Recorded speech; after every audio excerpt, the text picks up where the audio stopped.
अस्सलामुअलैकुम, welcome to food फ्यूजनिस्ट channel. आज मैं आपके लिए लाई हूँ एक बहुत ही ज़बरदस्त किस्म की आसान रेसिपी जो कि हम राइस के साथ तैयार करने वाले हैं।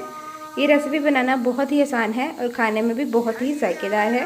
रेसिपी को स्टार्ट करने से पहले अगर आप चैनल पर नए हैं तो चैनल को सब्सक्राइब कर दीजिए और बेल आइकन को प्रेस करना मत भूला करें ताकि मेरी तमाम तर वीडियोज़ आप तक पहुँचती रहें और आप मज़े मज़े के खाने बनाकर इंजॉय करते रहें। तो रेसिपी को स्टार्ट करते हैं। आज मैं तैयार करने वाली हूँ दाल चना पुलाव। चने की दाल के साथ मैं जो पुलाव तैयार करती हूँ ये थोड़ा स्पाइसी होता है। आप चाहें तो इसे दाल चना खिचड़ी भी कह सकते हैं। तो रेसिपी मैं स्टेप बाय स्टेप आपके साथ शेयर करूँगी।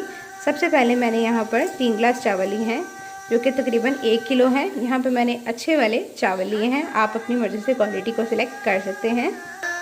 और दूसरी तरफ यहाँ पर मैंने आधा किलो दाल चना मोटी वाली बॉईल होने के लिए रख दी है। बॉईल करते हुए इसमें 1 चम्मच नमक और आधा चम्मच हल्दी ज़रूर शामिल कर दिया करें ताकि ये अच्छे से बॉईल हो जाए। दाल हमने बहुत ज़्यादा बॉईल नहीं करनी, मुनासिब तरीके से रखेंगे ताकि चावलों में भी इसका जायका बिल्कुल ठीक रहे।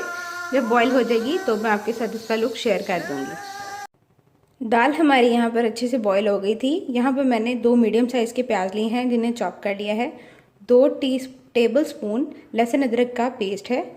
5 से 7 अदद सब्ज़ मिर्चें हैं जिन्हें मैंने चॉप कर लिया है। खड़े मसालों में मैंने यहाँ पर 5 से 6 अदद कड़ी पत्ता, 1 अदद तेज़पत्ता, 3 अदद गोल लाल मिर्च, चंद टुकड़े दालचीनी, 4 से 5 अदद लौंग और 1 सब्ज़ इलायची ली है। अब इनकी तरतीब जिस तरह लगानी है वो भी मैं आपके साथ शेयर करूँगी। और टमाटर यहाँ पर मैंने फ्रोज़न लिए थे, उन्हें मैंने अलग से पेस्ट बना के रख लिया है, वो हम आखिर में शामिल करेंगे। अब सबसे पहले यहाँ पर मैंने एक बहुत बड़े और खुले साइज़ का पॉट लिया है क्योंकि दाल चना की जो खिचड़ी या पुलाव जो भी है जब हम उसे बनाते हैं तो उसमें कुछ चीज़ें होती है क्योंकि दाल को हमने बहुत ध्यान से इसमें पकाना होता है। तो इसके लिए यहाँ पे आपको खुला बर्तन लेना बहुत ज़रूरी है। तो सबसे पहले हम इसमें डालेंगे प्याज। प्याज का कलर यहाँ पे चेंज हो गया है। अब जाएंगे खड़े मसाले और यहाँ इसके साथ इसकी अच्छी सी खुशबू निकालेंगे। प्याज का कलर यहाँ पर बहुत अच्छे से ब्राउन हो गया है। दाल के पुलाव में प्याज ज़्यादा ब्राउन ही अच्छा लगता है, सिर्फ ज़्यादा ब्राउन करना है, जलाना नहीं है। अब जाएगा लहसुन अदरक का पेस्ट। लहसुन अदरक को थोड़ी देर फ्राई करने के बाद इसमें मिर्चें और टमाटर एक साथ शामिल करेंगे। अब बारी है हमारे पाउडर स्पाइसेस की। तो यहाँ पर 3 चम्मच नमक,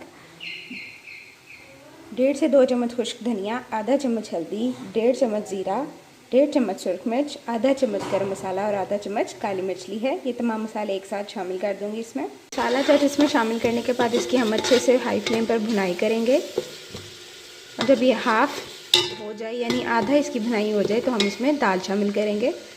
तो जी जैसा कि आप देख सकते हैं मसाला हमारा तकरीबन भुन चुका है। अब बारी है हमारी दाल की। तो दाल को हम यहाँ पर इस चम्मच की मदद से कुछ इस तरह से पानी से निकाल कर इसमें शामिल करेंगे और पानी हमें ज़ाया नहीं करना, यही यखनी हम इसमें बाद में शामिल कर देंगे। वीडियो को एंड तक लाजमी देखा करें ताकि इसके तमाम तर स्टेप से आप वाकिफ़ हों और परफेक्ट रेसिपी बनकर रेडी हो। दाल शामिल करने के बाद हम इसे कुछ इस तरह से हल्के हाथों से भूनेंगे 2 से 3 मिनट तक। उसके बाद हम इसमें पानी शामिल कर देंगे। बहुत ही तेज़ हाथों से नहीं हिलाना और ना ही दाल को पीसना है। खड़ा खड़ा रखने के लिए इसे इसी तरह से हम हिलाएंगे, बिल्कुल नाजुक हाथों से। फ्लेम को हम यहाँ पर हाई कर लेंगे ताकि ये अच्छे से भुन जाए। सिर्फ 2 से 3 मिनट की भुनाई इसके लिए काफ़ी होगी। यहाँ पर हमारी जो यखनी है ये हमने चावलों में मेजर करके डालनी है। ग्लास की मेजरमेंट वही होगी जो आप चावलों के लिए लेंगे। यहाँ पर मेरे 3 गिलास चावल हैं तो 4 गिलास पानी शामिल किया जाएगा। ये जितनी होगी उसके अलावा बाकी हम इसमें पानी शामिल कर देंगे। तो यहाँ पर मैंने दाल को अच्छे से भून के इसमें 4 गिलास पानी शामिल कर दिया है। अब इसे आने देंगे एक अच्छा सा बॉयल, फिर हम इसमें चावल शामिल कर देंगे और इन्हें पकने देंगे। तो जी यहाँ पर पानी को अच्छे से बॉयल आ गया है। अब मैं इसमें चावलों का पानी ड्रेन करके चावल शामिल करूँगी। चावल शामिल करने के बाद हम चम्मच को इस तरह से हल्के हाथों से हिलाएंगे, बहुत ज़ोर से नहीं चलाना कि चावल टूट जाएं। हल्के हाथों से इस तरह मिक्स करते हुए हम इसे सारा तरफ अच्छे से मिक्स करेंगे और फ्लेम को हमने हाई ही रखना है। चावल बनाते हुए एक बात का ख़ास ख्याल रखा करें कि चम्मच को चलाना सबसे बड़ी महारत का काम है जिसे आपने बहुत ही एहतियात से करना होता है। अब इन्हें हम पकने देंगे। तो जी यहाँ पर चावलों का पानी हमारा बिल्कुल ड्राई हो गया है ऑलमोस्ट। अब इन्हें दम लगाने का वक्त है। तो अब हम इसे कवर करके अच्छे से रुमाल से दम लगा लेंगे। और फ्लेम को बहुत ही मीडियम तरीके से हमने दम पे रखना है। बहुत ज़्यादा हल्की भी ना हो और बहुत ही तेज़ भी ना हो कि चावल जल जाएं। अब इन्हें लगाते हैं दम पे और इसका फाइनल लुक भी मैं आपके साथ शेयर करूँगी। बहुत ही ज़बरदस्त किस्म की खुशबू है, एक दफ़ा ज़रूर ट्राई कीजिएगा। ये रेसिपी बहुत ही सिंपल और जायकेदार है। ये खुशबू अगर मेरे हाथ में मुमकिन हो तो मैं ज़रूर आपको ट्राई करवाऊँ, और इसका जायका भी बहुत ही लाजवाब है।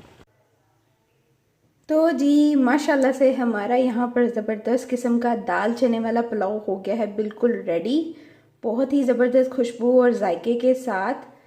रेसिपी पसंद आए तो लाइक शेयर सब्सक्राइब करना मत भूला करें और अपना प्यारा सा कमेंट ज़रूर दिया करें। इसका एक क्लियर जूम लुक भी मैं आपके साथ शेयर करती हूँ कि किस तरह हमारे चावल बिल्कुल खिले खिले और अच्छे से पक गए हैं। ये खुशबू बहुत ही लाजवाब है। रेसिपी पसंद आए तो लाइक शेयर सब्सक्राइब करना मत भूला करें और अपना प्यारा सा कमेंट ज़रूर दिया करें। मिलते हैं नेक्स्ट वीडियो के साथ, जब तक के लिए अल्लाह हाफिज़, अल्लाह निगहबान।